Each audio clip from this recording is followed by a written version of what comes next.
We're in Ann Arbor, Michigan. A civilian driving a former police cruiser shows up with a roof-mounted light bar and full patrol car look.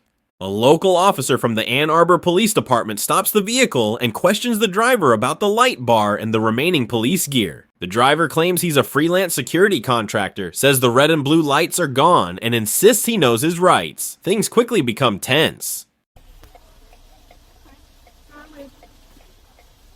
So what is this car?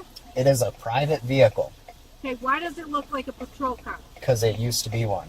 Okay. That's not a crime. I understand it's not a crime, but it is a crime to have a light bar with certain colors. That's why I had to turn your overhead down. Yeah, there's no red and blues. So they were pulled out of the push bar too. I'm sorry, what? They were pulled out of the push bar too. Okay. Yeah. And then, so who did you buy the car from? Why does it still have like the cage and everything in the back? Because I do security and I've got a dog. Okay. And I drive Uber as well, and the college kids get a kick out of it. The door's open from the inside, though. okay. And so what's your purpose of having a light bar on the top? I do security as well. I'm waiting on amber lights. I'm a freelance contractor. Who do you do security through? I'm a freelance contractor at So like whoever. somebody hires you out, or I Yep. don't. That's exactly how I do it. And so whoever you bought the car for left everything in there, or did you equip this car with it all?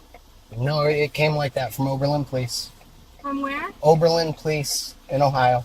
Oberlin Police in Ohio? Yep. They even left some crayons in here. You want some crayons?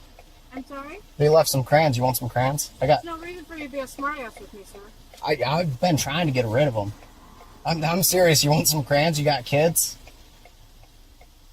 I can even show them to you.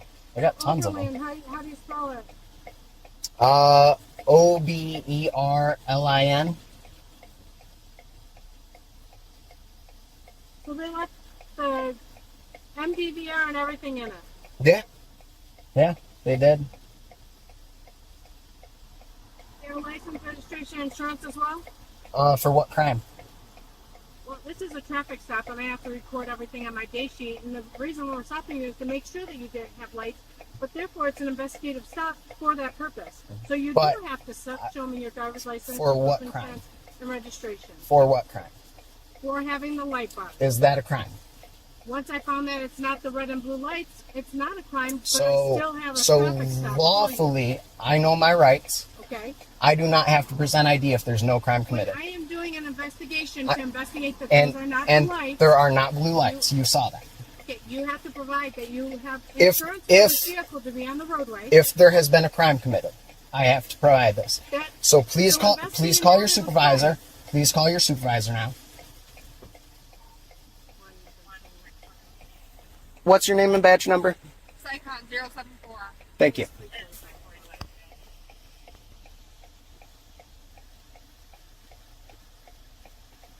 What's your name and badge number, ma'am? I'll give you a business card for that one, sir. Okay. That's not how the law states it, but I'll take a business card. It's Officer Drawer Badge 184, as you can see on my name tag. Thank you. As well as I'll provide you Yeah, I appreciate that. a business card as well. I appreciate that. 21. We're on here on just in front of the graduate hotel.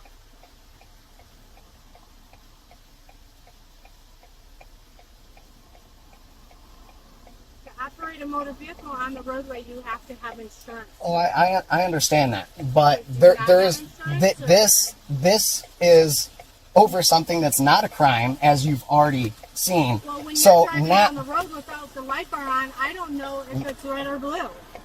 you already saw it's not red and blue. Therefore, no crime That's why I stopped no you. crime has been Course committed, is for that to determine that it is not. and you've determined that it is not. So no crime has been committed.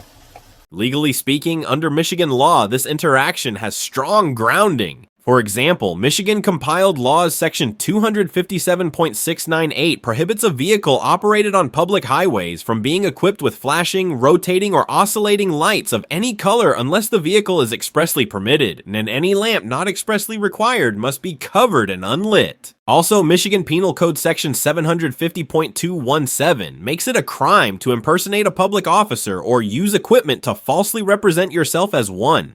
The driver has already made it clear that there are no red or blue lights, so technically that should be the end of the investigation, right? How you doing? How's it going? Good, how are you? I understand you wanted to speak to the man officer? Yeah, I so can't hear you very well from here. Is there any way to roll the window down slightly? I'm not comfortable with that. Okay. For my safety, I prefer it up. Okay. I just might not be able to hear you very clearly. Yeah, so you can see up there, there's no other lights in there other than the 4. I was stopped anyways, turn on the lights. I know my rights. No crime has been committed. I'm not providing my ID. I will only provide an ID if reasonable articulable suspicion that a crime has been committed can be stated. And your officer does not want to do that. So it's harassment. I am a disabled veteran. I know my rights. I know the law. I know the Constitution. And it's officers like that I withdrew my support from you guys. And I get there's good ones out there. I'm friends with a few of them myself. But that's not okay. You know, there's no crime committed. I should have already been released. I appreciate that. You have a good night. Is there anything else I can do for you? There is not. I hope that your officers get some better training, because that's not okay. It's a violation of my rights. It's ultimately a violation of the law.